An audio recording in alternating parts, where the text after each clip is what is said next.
ವೈಷ್ಣವಿ ಚಾನಲ್ಗೆ ಸ್ವಾಗತ. ಇವತ್ತು ನಾವು ಮೂಲಂಗಿನ ಉಪಯೋಗಿಸಿ ಮಜ್ಜಿಗೆ ಹುಳಿನ ಹೇಗೆ ಮಾಡೋದಂತ ನೋಡೋಣ. ಇದನ್ನು ಮೊಸರು ಖಾರ ಅಂತಲೂ ಕರೀತಾರೆ, ಗೆಜ್ಜೆ ಮೂಲಂಗಿ ಸಾರು ಅಂತಲೂ ಕರೀತಾರೆ.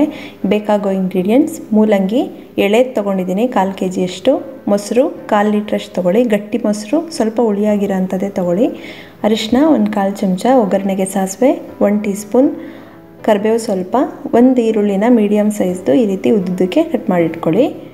ಗ್ರೈಂಡ್ ಮಾಡಲಿಕ್ಕೆ ಇಂಗ್ರೀಡಿಯೆಂಟ್ಸ್: ಕೊತ್ತಂಬರಿ ಸೊಪ್ಪು 1/2 ಹಿಡಿಯಷ್ಟು, ಕಾಯಿ ತುರಿ 1 ಟೇಬಲ್ ಸ್ಪೂನಷ್ಟು ತೊಗೊಂಡಿದ್ದೀನಿ. ತುಂಬ ಹಾಕಿದ್ರೆ ಸಪ್ಪೆ ಆಗುತ್ತೆ, ಸೊ ಸ್ವಲ್ಪನೇ ಹಾಕ್ಕೊಳ್ಳಿ. ಹಸಿಮೆಣ್ಸಿನ್ಕಾಯಿ 4, ಖಾರಕ್ಕೆ ತಕ್ಕಷ್ಟು ನೀವು ಹಾಕ್ಕೋಬೋದು.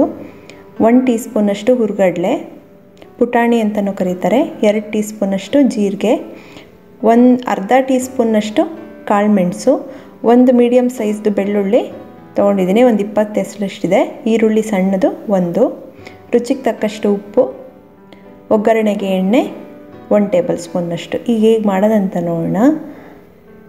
ಮೊದಲು ಮೂಲಂಗಿದು ಸಿಪ್ಪೆ ತೆಕ್ಕೊಳ್ಳಿ. ಈ ರೀತಿ ಎಳೆದು ತಗೊಂಡಷ್ಟು ಮೂಲಂಗಿ ಚೆನ್ನಾಗಿರುತ್ತೆ, ಬಲ್ತಿರ ಅದರಲ್ಲಿ ಅಷ್ಟು ಚೆನ್ನಾಗಿರಲ್ಲ. ಈ ರೀತಿ ಎಡ್ಜಸ್ನ ಕಟ್ ಮಾಡ್ಕೊಳ್ಳಿ. ಇದರಲ್ಲಿ 3 ಭಾಗ ಮಾಡ್ಕೊಳ್ಳಿ. ಈ ರೀತಿ ಇದನ್ನು ಒಂದು ಸಲ ತೊಳೆದು ಬಿಟ್ಟು ಇದರಲ್ಲಿ 4 ಪೀಸ್ ಮಾಡ್ಕೊಳ್ಳಿ. ಸಣ್ಣದಿದ್ದರೆ 2 ಪೀಸ್ ಮಾಡಿಕೊಂಡ್ರೆ ಸಾಕು. ಎಲ್ಲದನ್ನು ಇದೇ ರೀತಿ ಕಟ್ ಮಾಡ್ಕೊಳ್ಳಿ. ಈಗ ಲೈಟಾಗಿ ಚಚ್ಕೋಬೇಕು. ಇದನ್ನು ಒಳಗಡೆ ಪೋರ್ಷನಿಂದ ಈ ರೀತಿ ಲೈಟಾಗಿ ಚಚ್ಕೊಳ್ಳಿ. ಈ ರೀತಿ ಮಸಾಲೆ ಎಲ್ಲ ಚೆನ್ನಾಗಿ ಹಿಡಿಯುತ್ತೆ. ಎಲ್ಲದನ್ನೂ ಇದೇ ರೀತಿ ಚಚ್ಚಿಟ್ಕೋಬೇಕು. ಸ್ವಲ್ಪ ಚಚ್ಕೊಂಡ್ರೆ ಸಾಕು. ನೆಕ್ಸ್ಟ್ ಒಂದು ಮಿಕ್ಸಿ ಜಾರ್ಗೆ ಮಸಾಲೆ ಗ್ರೈಂಡ್ ಮಾಡಲಿಕ್ಕೆ ಇಟ್ಕೊಂಡಿರ್ತೀವಲ್ಲ, ಇಂಗ್ರೀಡಿಯೆಂಟ್ಸ್ ಎಲ್ಲ ಹಾಕ್ಕೊಳ್ಳಿ.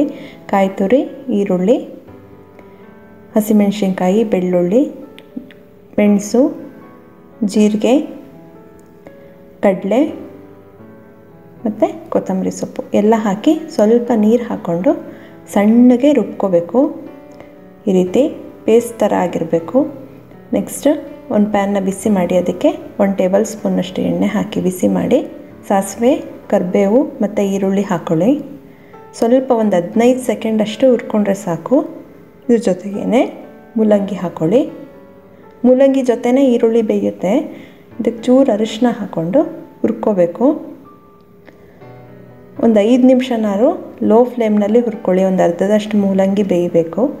ಒಂದು 5 ನಿಮಿಷ ಹುರ್ಕೊಂಡ್ಮೇಲೆ ರುಬ್ಬಿರೋ ಅಂಥ ಮಸಾಲೆ ಹಾಕೋಣ. ಇದಕ್ಕೆ 1.5 ಕಪ್ನಷ್ಟು ನೀರು ಹಾಕ್ಕೊಳ್ಳಿ. ಜೊತೆಗೆ ಈ ರೀತಿ ಎಲ್ಲ ಒಂದು ಸಲ ಮಿಕ್ಸ್ ಮಾಡಿಬಿಟ್ಟು ರುಚಿಗೆ ತಕ್ಕಷ್ಟು ಉಪ್ಪು ಹಾಕ್ಕೊಳ್ಳಿ. ಮೊಸರಿಗೆ ಉಪ್ಪು ಹಾಕ್ಕೊಳ್ಳಿ. ಇದಕ್ಕೆ ಸ್ವಲ್ಪ ಹಾಕ್ಕೊಂಡ್ರೆ ಸಾಕು. ಮೂಲಂಗಿ ಎಲ್ಲ ಉಪ್ಪು ಇಟ್ಕೊಂಡ್ಬಿಡುತ್ತೆ. ಸೊ ಸ್ವಲ್ಪ ಹಾಕ್ಕೊಂಡು ಒಂದು ಲಿಡ್ನ ಕ್ಲೋಸ್ ಮಾಡಿ ಒಂದು 15 ನಿಮಿಷ ಲೋ ಫ್ಲೇಮ್ನಲ್ಲೇ ಕುದಿಸ್ಕೋಬೇಕು. ಈ ರೀತಿ ಗಟ್ಟಿಯಾಗಿರುತ್ತೆ. ಚೆನ್ನಾಗಿ ಮೂಲಂಗಿ ಎಲ್ಲ ಬೆಂದಿರುತ್ತೆ. ಅಲ್ಲಿವರೆಗೂ ಬೇಯಿಸ್ಕೋಬೇಕು. ಈಗ ಗ್ಯಾಸ್ ಆಫ್ ಮಾಡಿ ಪೂರ್ತಿ ತಣ್ಣಗಾಗಕ್ಕೆ ಬಿಡಿ. ಒಂದು 15 ನಿಮಿಷ ಅಥವಾ 20 ನಿಮಿಷ ಪೂರ್ತಿ ತಣ್ಣಗಾಗಕ್ಕೆ ಬಿಟ್ಟು ನಿಮಗೆ ಎಷ್ಟು ಬೇಕಷ್ಟು ಖಾರ ಉಳಿಸ್ಕೊಂಡು ಮಿಕ್ಕಿದ್ದು ಈ ರೀತಿ ತೆಕ್ಕೊಳ್ಳಿ. ಇದು ಹಾಗೆ ಇಟ್ಟು ನೆಕ್ಸ್ಟ್ ಡೇ ಕೂಡ ಉಪಯೋಗಿಸ್ಬೋದು. ಇದಕ್ಕೆ ಊಟಕ್ಕೆ ಎಷ್ಟು ಬೇಕೋ ಅಷ್ಟು ಮಾತ್ರ ಮೊಸರು ಹಾಕಿ ಕಲಿಸ್ಕೊಳ್ಳಿ. ಮೊಸರು ಹಾಕಿದ್ಮೇಲೆ ಹುಳಿ ಬಂದುಬಿಡುತ್ತೆ.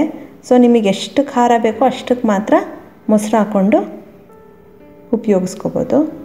ತುಂಬಾ ರುಚಿಯಾಗಿರುತ್ತೆ. ಚೆನ್ನಾಗಿ ಡೈಜೆಷನ್ ಕೂಡ ಆಗುತ್ತೆ. ಮೆಣಸು, ಬೆಳ್ಳುಳ್ಳಿ, ಜೀರಿಗೆ ಹಾಕಿರೋದ್ರಿಂದ ಮಕ್ಕಳು ಕೂಡ ತುಂಬಾ ಇಷ್ಟಪಟ್ಟು ತಿಂತಾರೆ.